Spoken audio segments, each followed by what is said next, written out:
Kisah Nabi yang masih hidup hingga kini. Ini adalah kisah seorang Nabi yang hingga saat ini masih hidup. Kelak ia akan diwafatkan dan dimakamkan di muka bumi setelah menegakkan kebenaran atas syariat Nabi Muhammad SAW.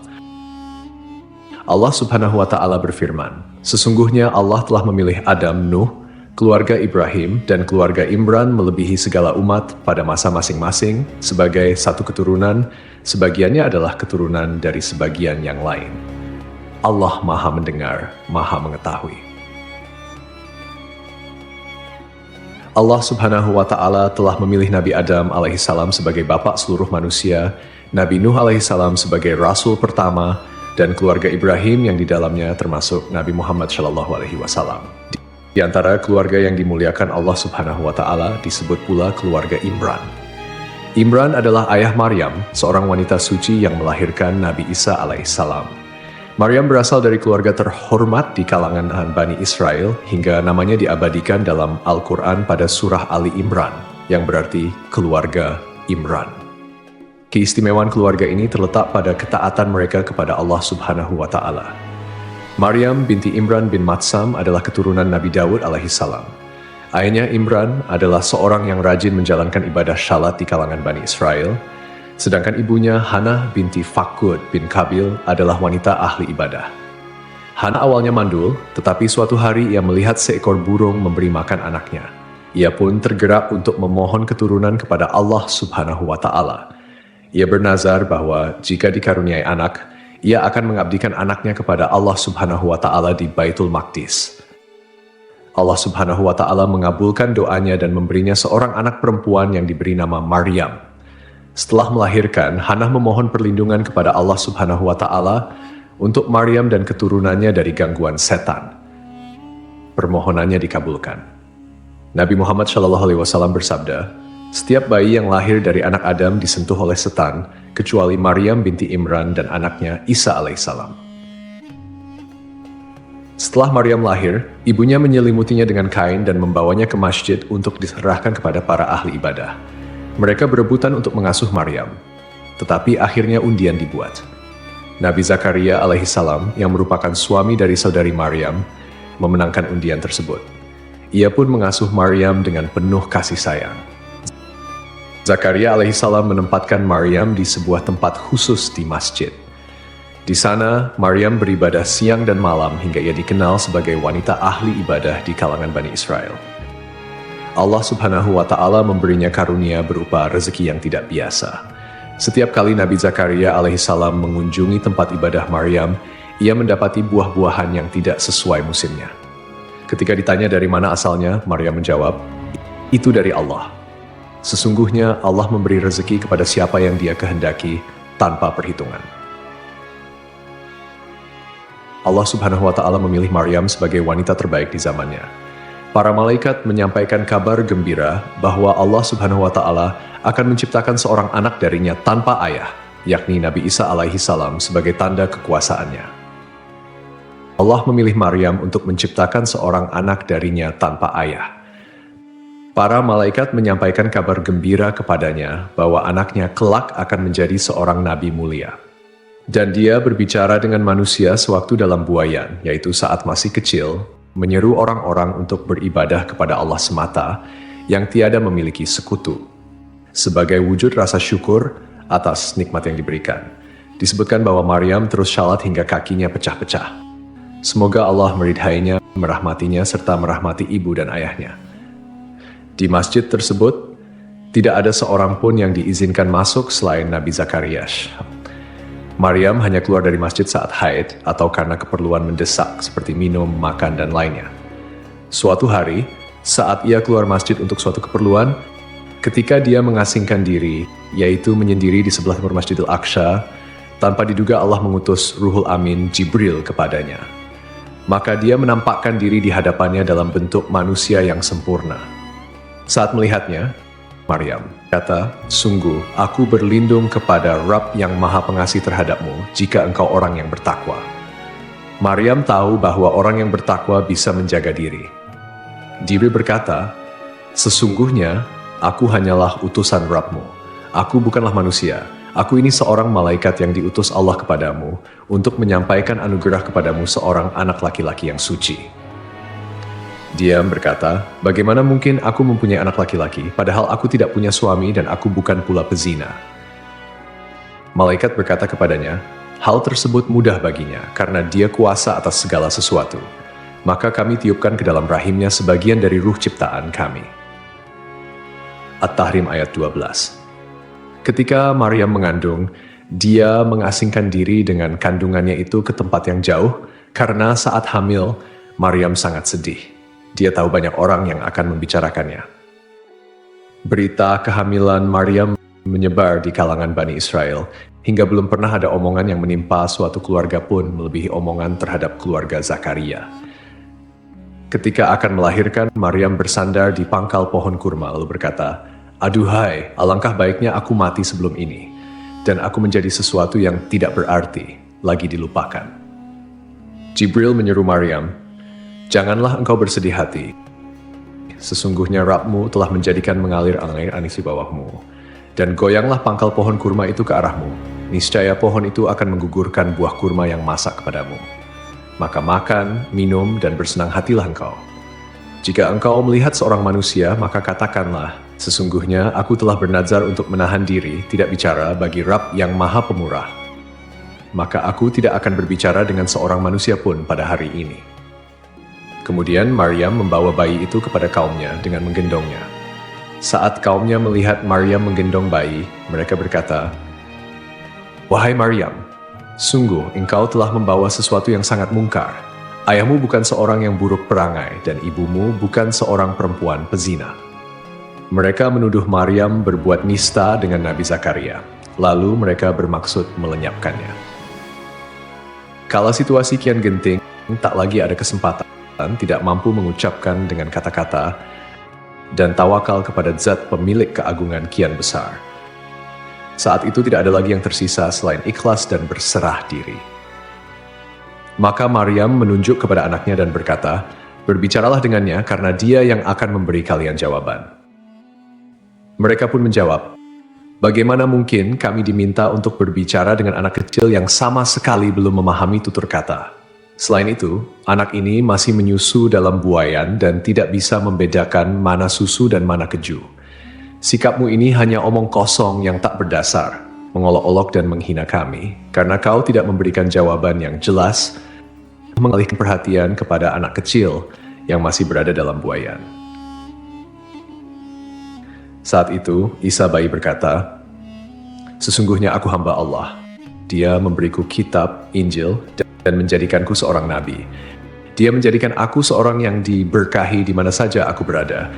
Dan dia memerintahkan kepadaku untuk melaksanakan syalat dan menunaikan zakat selama aku hidup, serta berbakti kepada ibuku. Dia tidak menjadikanku seorang yang sombong lagi celaka. Kesejahteraan semoga dilimpahkan kepadaku pada hari kelahiranku, pada hari wafatku, dan pada hari aku dibangkitkan hidup kembali.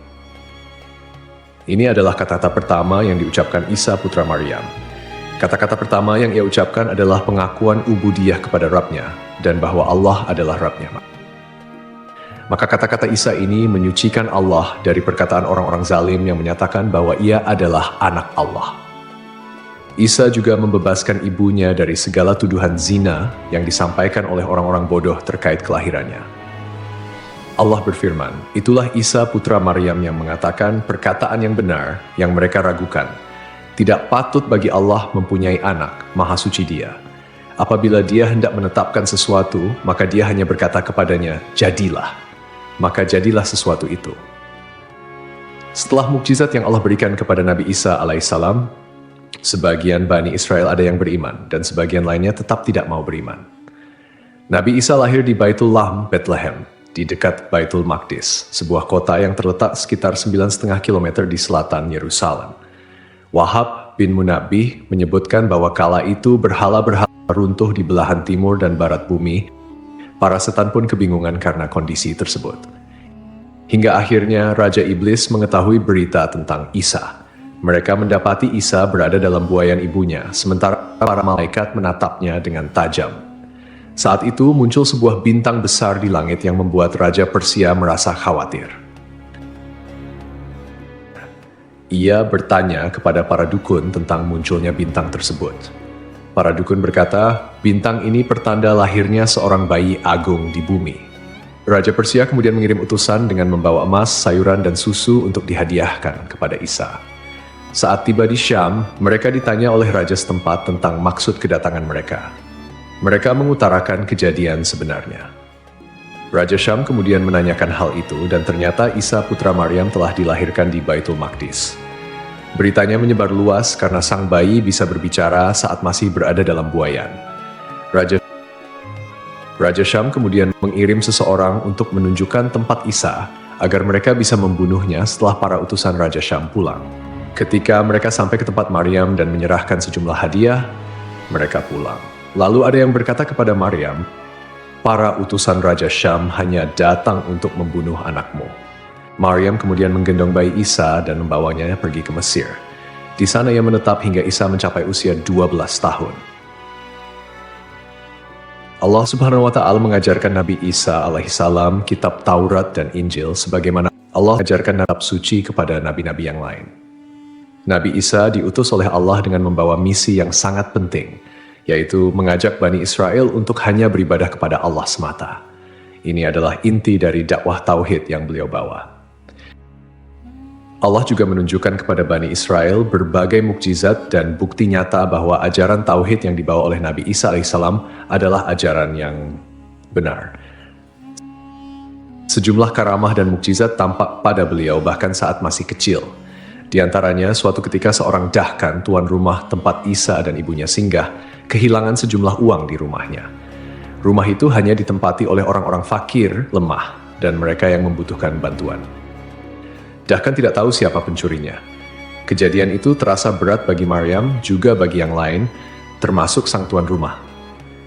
Mereka tidak bisa mengatasi permasalahan ini.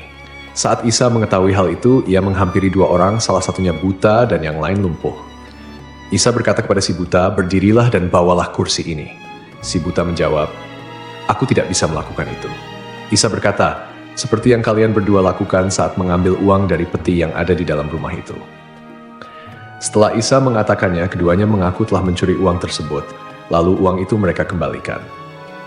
Isa semakin terpandang di mata orang-orang, meski ia masih kecil.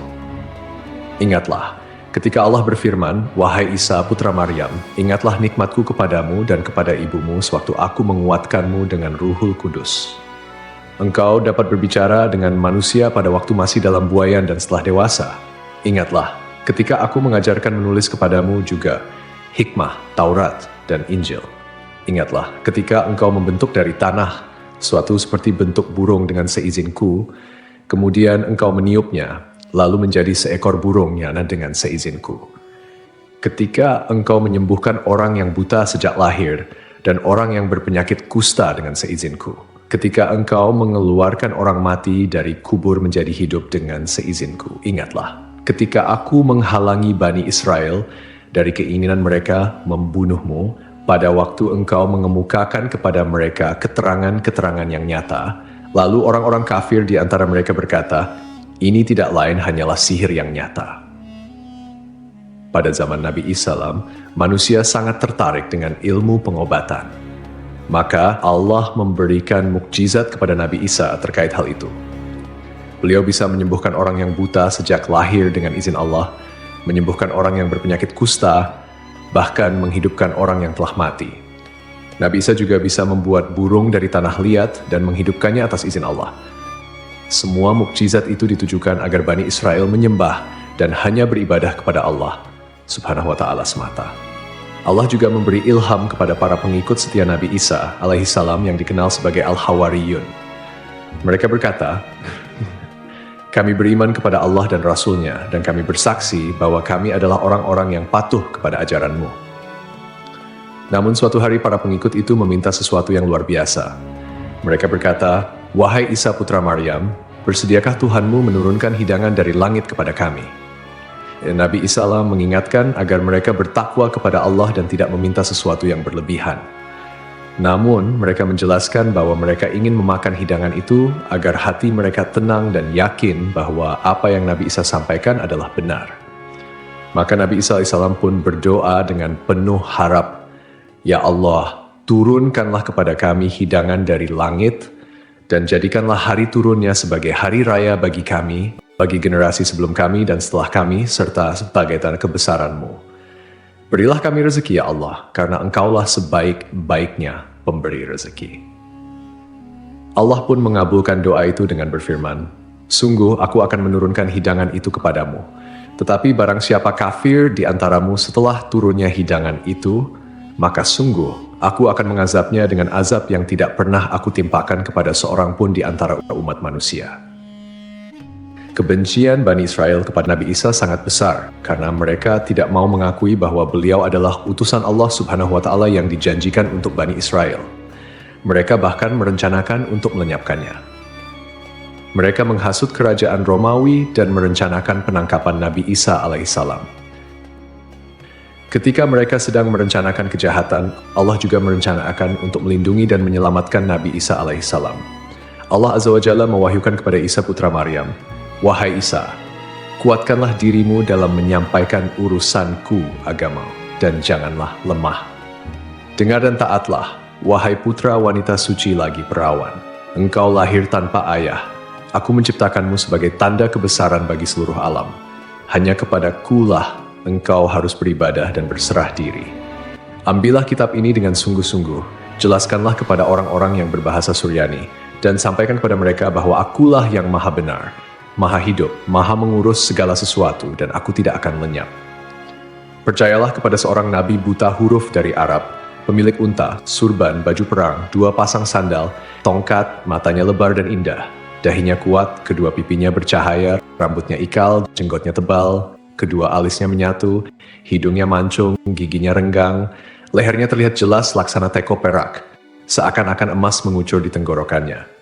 Ia memiliki bulu-bulu dari dada hingga pusar laksana pedang, dan di perut serta dadanya tidak ada bulu selain itu.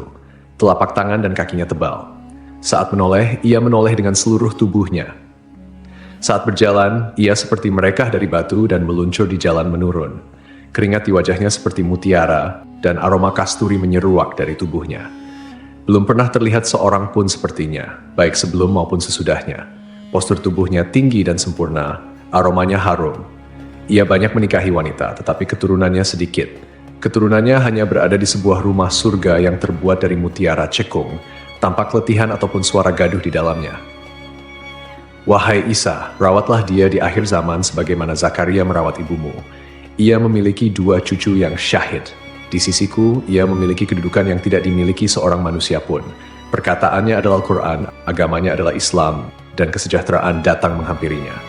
Tuba bagi siapapun yang menjumpai masanya, menghadiri hari-harinya, dan mendengarkan kata-katanya. Isa bertanya, "Ya Rab, apa itu tuba?" Allah menjawab, "Sebuah pohon yang kutanam dengan tanganku. Pohon itu untuk seluruh surga, akarnya dari ridwan, airnya dari tasnim, dinginnya seperti kafur, rasanya seperti jahe, dan aromanya seperti kasturi. Siapa yang meminumnya, ia tidak akan dahaga selamanya." Isa berkata, "Ya Rab, berilah aku minum sebagian darinya." Allah berfirman, "Haram bagi para nabi meminumnya sebelum nabi itu meminum. Haram pula bagi seluruh umat meminumnya sebelum umat nabi itu meminum."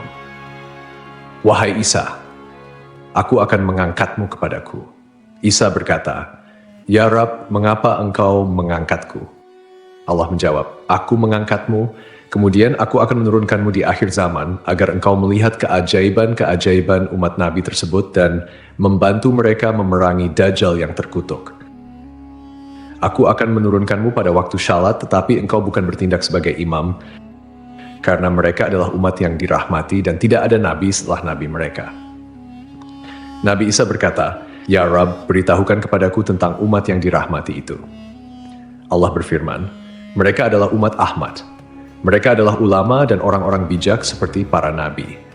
Mereka menerima pemberianku dengan rela hati meskipun sedikit, dan aku menerima amalan mereka meskipun sedikit. Aku memasukkan mereka ke surga karena kalimat la ilaha illallah." Wahai Isa, mereka adalah penghuni surga terbanyak karena belum pernah ada lisan suatu kaum yang merendah dengan kalimat la ilaha illallah seperti mereka. Dan belum pernah ada leher-leher suatu kaum yang tunduk dengan bersujud seperti mereka. Ketika Allah mengutus Isa putra Maryam sebagai nabi dan membawakan bukti-bukti nyata kepada mereka, orang-orang munafik dan kafir dari kalangan Bani Israel heran padanya dan menghinanya. Mereka berkata, "Apa yang dimakan si Fulan semalam, dan apa makanan yang ia simpan?"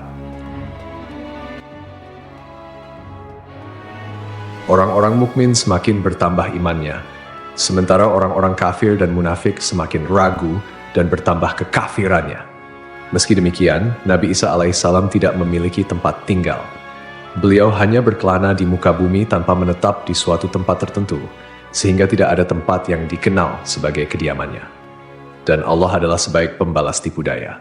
Allah Subhanahu wa Ta'ala berfirman, "Wahai Isa, aku mengambilmu dan mengangkatmu kepadaku, serta menyucikanmu dari orang-orang yang kafir, dan menjadikan orang-orang yang mengikutimu di atas orang-orang yang kafir hingga hari kiamat. Kemudian kepadakulah engkau kembali, lalu aku beri keputusan tentang apa yang kalian perselisihkan."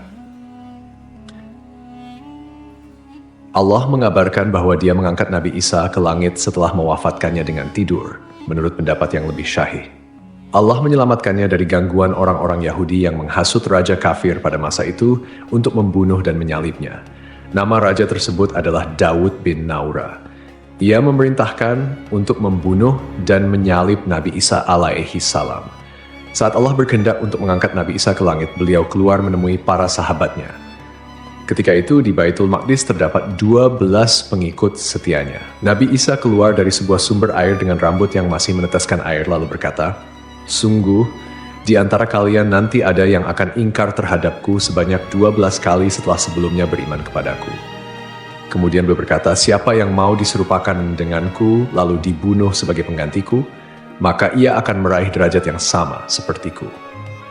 Seorang pemuda yang paling muda di antara mereka berdiri, tetapi Nabi Isa berkata, "Duduklah." Beliau mengulangi ucapannya dan pemuda itu kembali berdiri. Akhirnya Nabi Isa berkata, "Kaulah orangnya." Allah kemudian menyerupakan pemuda tersebut dengan Nabi Isa. Allah mengangkat Nabi Isa dari loteng Baitul Maqdis ke langit. Tidak lama kemudian, orang-orang Yahudi yang mencari Nabi Isa masuk ke dalam. Mereka menangkap pemuda yang diserupakan itu, lalu membunuh dan menyalibnya.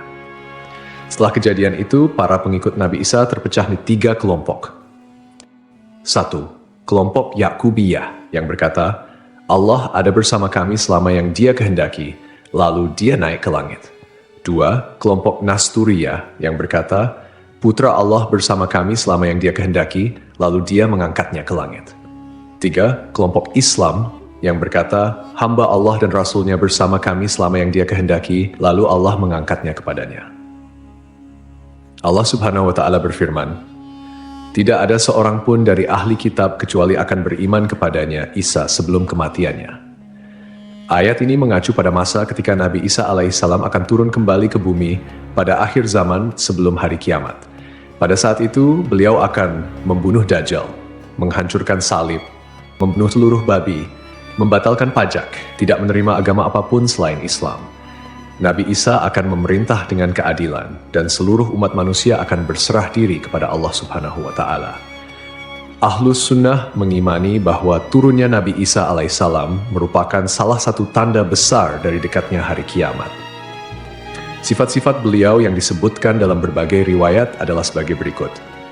Seorang laki-laki dengan perawakan tidak terlalu tinggi dan tidak terlalu pendek, kulitnya kemerah-merahan, rambutnya keriting, terurai hingga kedua pundaknya, dan tampak selalu basah seperti baru keluar dari kamar mandi. Dadanya bidang.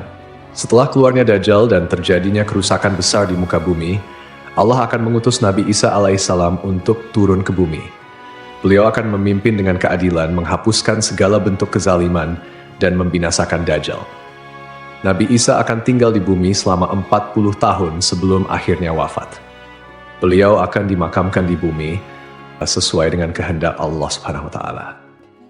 Setelah Nabi Isa alaihissalam wafat, kaum muslimin akan mensalatkan jenazah beliau sebagaimana mereka mensalatkan seorang hamba Allah yang syalih. Wallahu alam.